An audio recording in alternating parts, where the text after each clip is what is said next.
Nah, 30%. ini ada yang nanya-nanya, kita coba bantu jawab juga ini bro. Tadi ada yang nanya, BRMS diberi grup Salim kenapa Pak nggak naik-naik? Jadi gini teman-teman, ini gua akan ya kita ngobrol apa adanya lah ya, kita nggak usah kayak sugar coating kayak wah ini. Pertama itu saham itu kan pasti karena flow. Kalau sahamnya udah punya semua, kebanyakan udah orang-orang overweight ya kan, orang-orang udah banyak yang punya, siapa yang mau beli lagi gitu. Nah, itu kenapa makanya kayak saham konstruksi yang nggak ada beritanya bisa naik karena nggak ada yang punya sedikit, under own.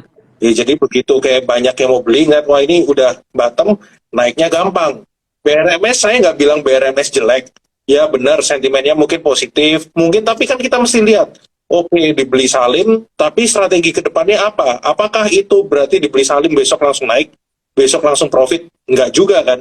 Mungkin benar Salim ada beli, Salim ada masuk kerjasama, tapi itu kan butuh proses. Mungkin nanti 1 kuartal, 2 kuartal selanjutnya baru kelihatan. Mereka mau nanti ngeruk yang baru, nanti dapat emas yang baru, kan juga nggak langsung, ya kan?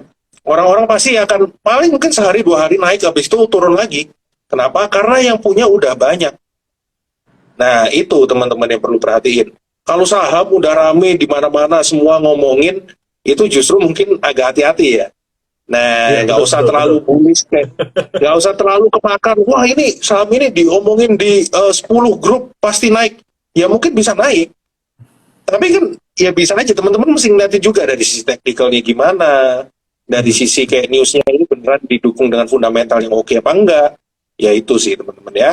Jangan Ya, terlalu tergiur nih. Itu sih, kayaknya gue ngeliat kayak beberapa ini, soalnya beberapa banyak yang nanya pertanyaan yang sama nih gue, bro, ke gue kayak, wah, ini pasti naik dong ya, dibeli. Ya, ya, tergantung jawabannya. iya. Tapi memang benar kalau udah terlalu banyak diomongin orang, biasanya itu udah berat naik gitu loh.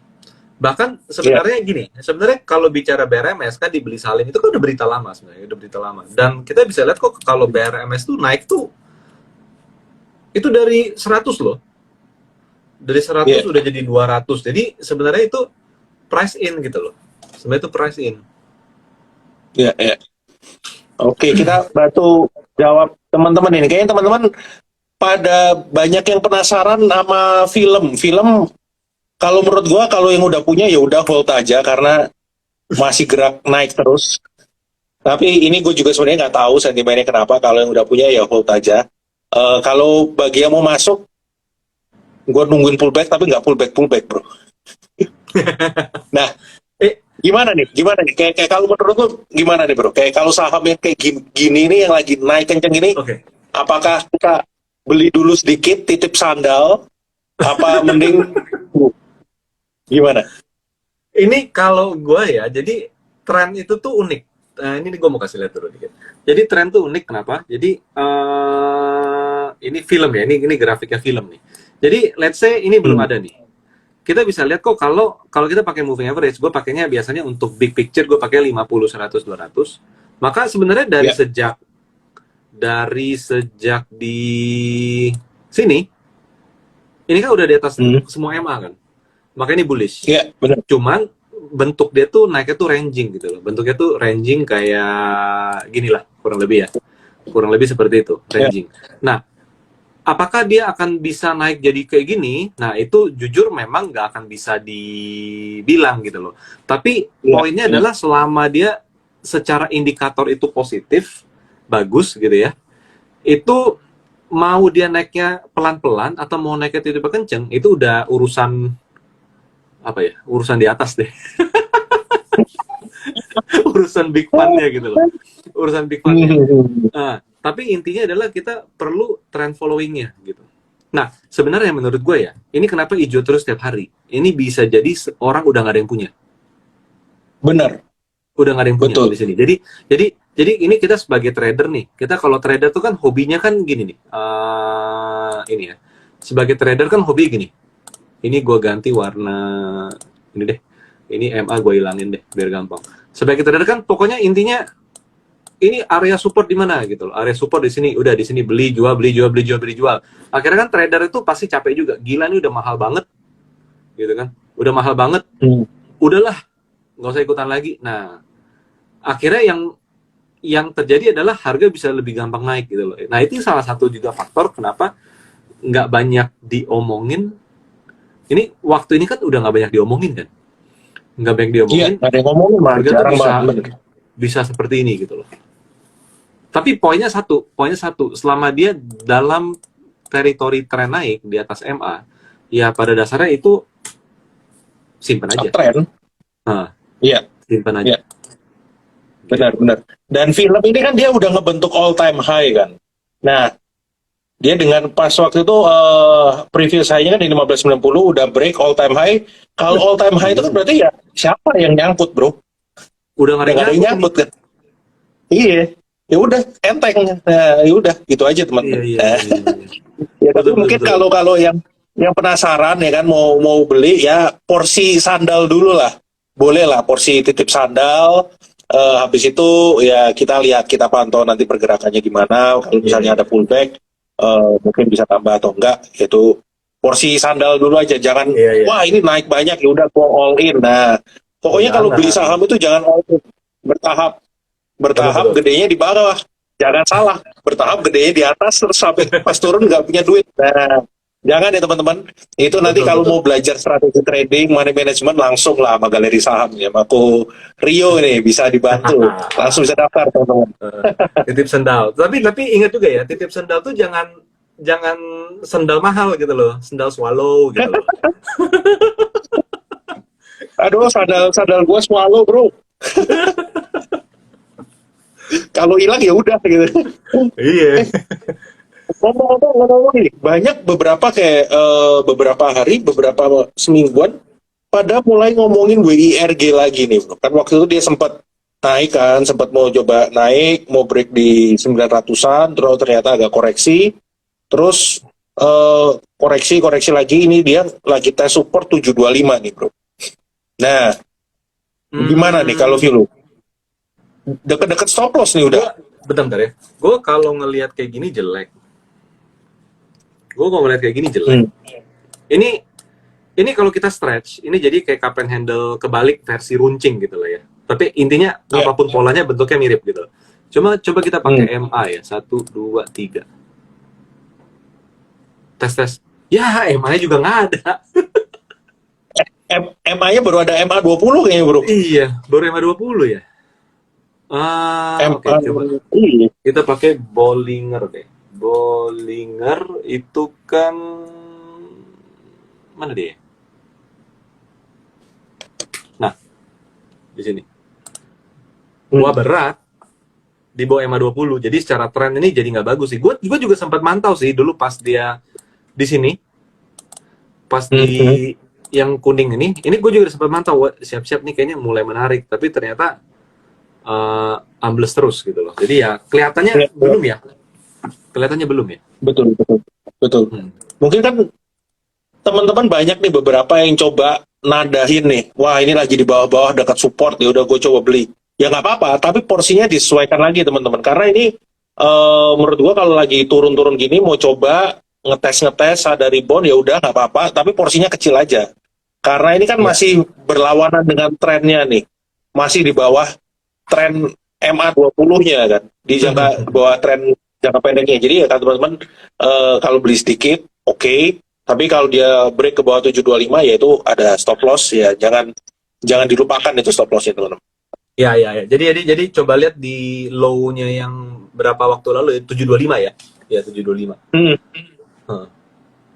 Jadi Oke. trading itu tuh menarik sebenarnya. Jadi orang yang ngantri 725 juga banyak. Pasti banyak gitu loh. Dan kalau Betul. mereka belinya banyak, Benar. bisa jadi rebound karena pada ikutan karena nggak jadi turun gitu kan. Tapi yang perlu kita ingat adalah kalau dia tembus 725 itu yang berbahaya. Artinya pembelinya itu kurang banyak. Artinya penjualnya lebih banyak. Lebih agresif. Iya. Ini ya kan karena penjual kan pasti pengen kalau ini bisa naik ke 900 ya gue jangan jual sekarang dong kan gitu kan. Tapi kalau dia ternyata Betul. nggak rebo-rebo ke 900 dan jebol 725 ya kita nggak boleh pakai paham buy and weakness di sini. Ya. Oke. Nah ini beberapa ini ada yang kita mungkin bahas sedikit ya. Digital banking nih.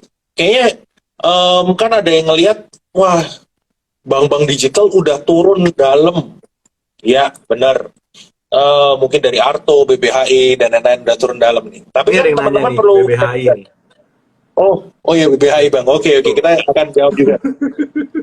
Menurut gua Bang, digital ini bakal sama agak mirip-mirip lah kayak konstruksi. Karena mungkin udah turun dalam, orang-orang yang punya juga udah nggak begitu banyak, tapi story-nya nggak ada. Kenapa gue bilang nggak ada story? Karena kalau tahun lalu global itu lagi berkelimpahan liquidity, ya kan? Suku bunga rendah. Kalau suku bunga rendah, cari duit murah, likuiditas berlimpah, itu kan pasti yang diuntungkan saham-saham sektor teknologi kan. Makanya Mhm. tahun lalu itu kita melihat wah Tesla dan lain-lain, ARK investmentnya si Cathie Wood juga naik gila-gilaan karena Iya, iya, menang di iya, iya. sektor teknologi. Habis itu begitu udah Fed mau mulai tightening, suku bunga naik, inflasi naik, lihat aja ARK investment turun berapa? Turun 50% guys. Nah, jadi story-nya tuh sama. Kalau misalnya udah nggak ada chip money, likuiditas susah, ya sektor teknologi itu pasti yang akan pertama kali kena. Nah, yang bisa menyelamatkan digital bank ini apa? Gimana mereka nanti bisa mendapatkan satu, oh, oke, kayak number of active usernya nambah misalnya. Mhm. Oke, kayak depositonya yang mereka nyimpen duit, oh tambah gede. Mungkinnya on average 5 juta misalnya. Ya itu mungkin bisa menjadi sentimen positif. Tapi kalau misalnya nggak ada story itu, kayak wah active usernya, percuma juga kalau active usernya nambah, tapi yang nyimpen duit nggak ada gitu. Duitnya Iya, iya, kecil gitu, iya. rata-rata cuma Bener. 10 ribu ya percuma juga kan. Ya itu Mhm. jadi teman-teman yang perlu diperhatiin, jangan kayak ngelihat semuanya itu, wah ini tapi kan katanya gini. Teman-teman juga mesti do your own research, dilihat juga teknikalnya. Mungkin menurut gua teknikalnya dari digital banking yang menarik, yang mulai ada perlawanan itu Arto. Mhm, Gimana mhm. tuh bro? Setuju gak? Bentar, bentar ya. Menurut Coba gua kita sih lihat ya. Arto deh. Arto Moro. Sebentar. Bro, gue punya pendapat Hmm. lain kalau di sini. Wah, gimana nih bro? Waduh. Jadi ini kita kita ini ya, dua dua kubu nih ya. Iya, iya, gak apa-apa bro. Gua Gimana? kalau di sini gua kalau ngelihat Arto ini menarik dari satu sisi nih. Pertama, kalau dia bisa tembus ini, maka Oke. kita Hmm. bisa expect dia itu untuk nutup gap entah di sini atau di sini. Kelihatannya gitu. Artinya ini kan upside itu kan ada sekitar ya 8 sampai 16% ya, gitu ya. Ya, 8 sampai ya. 16%. Nah, cuman ini gue lihat ini lebih ke short term karena kalau memang ini gue kasih target dulu deh. Ini targetnya pertama di sini satu, gue tipisin deh. Satu, lalu di sini gitu ya. Tapi yang kita harus hati-hati Hmm. apa? Yang harus kita hati-hati adalah benar-benar ini MA gimana? Oh, match nih, mau naik nih. Tapi hati-hati jangannya ini jadi jebakan Batman karena jadi gini, gue setuju jangka pendek ini bagus, menarik. Tapi kalau untuk jangka menengah ini hati-hati bentuk ini, bearish flag Ya. di sini. Jadi jangka pendek, yes, Hmm. ini kelihatannya gap-gap itu akan menjadi target. Tapi kita jangan terlena untuk apa teman-teman? Jangan terlena untuk kalau udah sampai target satu, target dua gini, oh ini simpan aja karena kita tetap harus lihat garis kuning ini. Kalau ini dijebol, artinya Ya. kita harus exit gitu. Ini Oke, ini oke, oke. ini bearish flag nih. Ini jadi kalau teman-teman mau lihat bearish flag nih, ini gue balik nih. Nah, ini balik. Ini kan jadi kayak mau naik kan? Ya. Kayak mau naik. Ini mau turun nih, jadi ini tinggal dibalik. Aduh, aduh, aduh. Ya, ya, ya, ya. Ya, Gitu. oke, Tapi oke. Ya, jadi tapi teman-teman jangka pendek perlu menarik perhatiin. sih. Ini jangka pendeknya Hmm. menarik sih. Gapnya ada nih. Oke. Ini alasan reasoning untuk naik nih karena ini gap satu 2 3 4 5 5 Lumayan ini banyak 3 ya udah berarti. ketutup tinggal 2 ya. Iya, betul. Tinggal 2 nih. Dua itu satu di 9.000 berapa itu 9.300 9.400-an, terus ada di dekat-dekat 10 ribuan. Iya, iya, iya. Jadi technically jangka pendek pakai garis merah ini bagus. Cuman kita harus waspada sama trendline support ini. Karena ini bentuknya kayak kayak mau bikin flag di Iya, sini. iya, iya. Ini pasti kalau yang punya barang, aduh semoga flagnya nggak jadi kebentuk, semoga naik terus. Kalau yang nggak punya barang, waduh semoga flag biar gue dapat barang murah gitu. Nah, Balik lagi teman-teman, kayak selalu trade what you see, jangan jangan berharap, jangan kayak waduh semoga gini deh. Liatin aja dari iya, iya. teknikalnya, gitu. Tapi balik lagi, Nah, ini, balik lagi. Kalau yang hmm, beli duitnya lebih banyak, flagnya nggak jadi. Kan iya gitu, iya iya, semuanya relatif. iya iya iya. Iya. Nah, jadi posisi menentukan prestasi dan opini, bro. Iya. Duit menentukan prestasi. Iya iya iya. Pokoknya intinya gini teman-teman. Kalau mau cicil jangan sampai ya pokoknya beli itu jangan langsung dihabek satu harga. Cicil, jualan juga kayak wah gua jual, wah gua habis jual habis itu turun. Ya kan kita nggak ada yang tahu kapan gimana kita bisa nebak oh ini peak habis itu turun ya nggak bisa kan. Jadi mau beli, mau jual, mau TP itu teman-teman bertahap aja. Jangan langsung semuanya dihajar satu harga. Kita bukan dukun teman-teman ya. Jadi nggak tahu mana ini Jangan, bu bottomnya, mana ini peaknya nggak ada yang tahu. jangan all in, all in. Iya, iya, iya, benar-benar. Nah, bro, ini ada saham yang lagi rame nih. Beberapa hari rame. ISAT. Banyak yang ngomongin deh, bro. Isat ya? Ada berita gitu? Mm-mm. Wih, ada apa nih bro? Ini ISAT, gua, ya ISAT banyak gosip lah. Ini gosip ya. Disclaimer on nih teman-teman. Balik lagi ini gosip. Ini kan juga banyak yang bilang, mungkin teman-teman juga dengar dari grup-grup. Oh, ada yang bilang mereka itu mau placement di kisaran kayak 7.500, 10 ribuan. Ada yang bilang juga, oh mereka itu nanti ada merger. Ada yang bilang, oh mereka mau jual menara lah. Jadi makin banyak, makin sahamnya naik, beritanya makin banyak nih bro ya. Jadi, jadi kalau kita lihat sebenarnya ya sektor telco in general kalau kita ngomongin sentimennya ya kan adalah sektor yang defensif itu satu teman-teman. Jadi mungkin bisa juga naiknya ini karena dia lumayan lagging satu. Beda sama Telkom. Kalau Telkom kan banyak asingnya, pas itu naik asingnya masuk semua kan banyak gitu. Kalau kayak ISAT, Excel itu kan ya sektor telco, balik lagi sektor defensif yang punya juga mungkin kayak nggak sebanyak Telkom asingnya. Ya jadi ya pas marketnya juga lagi gini kan banyak nggak jelas nih globalnya gimana, inflasi iya, iya. gimana. Ya berlindungnya di sektor yang defensif. Itu adalah penjelasan eh, fundamentalnya lah. Ya tapi kalau gosip-gosipnya, newsnya, isu-isunya banyak yang gue bilang tadi.